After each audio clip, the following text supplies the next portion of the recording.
What's up guys, my name's Petey from Charlie Intel. So we're less than 4 weeks away from the release of Modern Warfare Remastered Multiplayer for the PlayStation 4, Xbox One and PC, releasing officially on November 4th, 2016 alongside the release of Infinite Warfare. Now as we know, it's being remastered by Raven Software, so they're remastering the original and the classic Call of Duty 4 from 2007 with Modern Warfare Remastered, and one thing they're trying to do is be as true to the original as possible and not change too much, whilst at the same time giving us a remastered experience and make it as good as possible. Now, one really cool thing that Raven Software is doing is being very open and transparent with the community as to what's been changed or improved in the Modern Warfare Remastered version of the game since its original release in 2007. So that's one thing we haven't seen in the past from other developers, in that they haven't been very vocal about the kind of changes or like what's ever happening to their game, I guess you could say.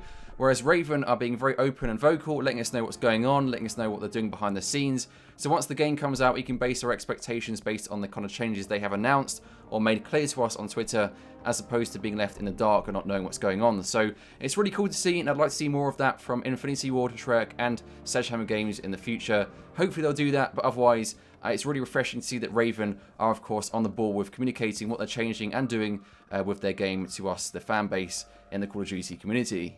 So in this video, I'll run you through some of the most recent announcements from Raven on Twitter as to what's being included in the game on its release, and also what's changed and what's being improved from the original release in 2007, and also from the gameplay we first saw from Call of Duty XP in early September. So the first announcement is that combat records with stat tracking per weapon is coming to Modern Warfare Remastered. So as we know, the combat record was first introduced into Black Ops 1 and Black Ops 2 a few years ago, and it includes information such as players' time played, wins, losses and win-loss ratio and win streak, match performance, all that kind of stuff.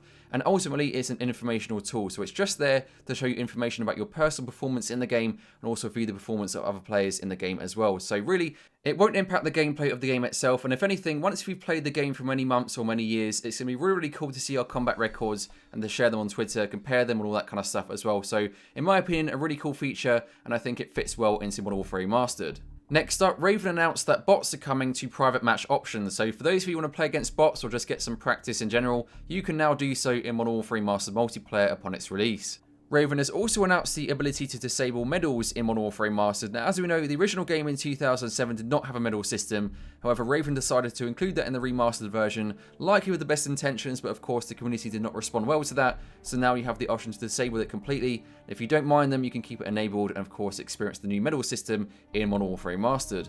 Raven has also doubled the amount of controller sensitivity options from 10 to 20 in Modern Warfare Remastered. So originally you had 10 options in terms of sensitivity in 2007. You now have 20 options, and they've included a handy chart so you can match up the settings from the original to the new options in Modern Warfare Remastered, which I'm now showing on the screen for you. Raven has also announced that the original multiplayer announcer voiceovers for the original modes will now be included. So as we know, when the Call of Duty XP gameplay first dropped, many people noticed that the voiceovers for such things as catching a flag and so on was very much different to the original in 2007, and a lot of people did not like that at all. So Raven have listened and will now include the original voiceovers in every original game mode once the game is released in November. So that's really good to hear, because personally I don't think anything beats the original voiceovers and the original sounds from the original release in 2007. So if they can keep things original, as I've said the original word about 5 times now, that would be great. And of course, ultimately, it will give us the same kind of experience as we had back in 2007. And it looks to be the case based on all the changes they're currently making. So obviously, they made some of these changes with the best intentions when they did the remaster, but they've obviously listened to the feedback based on what we've said in the community and now reverting it back to the original. So that's good to hear, and it's nice to know that they're actually listening. And we should have tons of post-launch support from Raven once the game is released in November. So that's also exciting to note as well.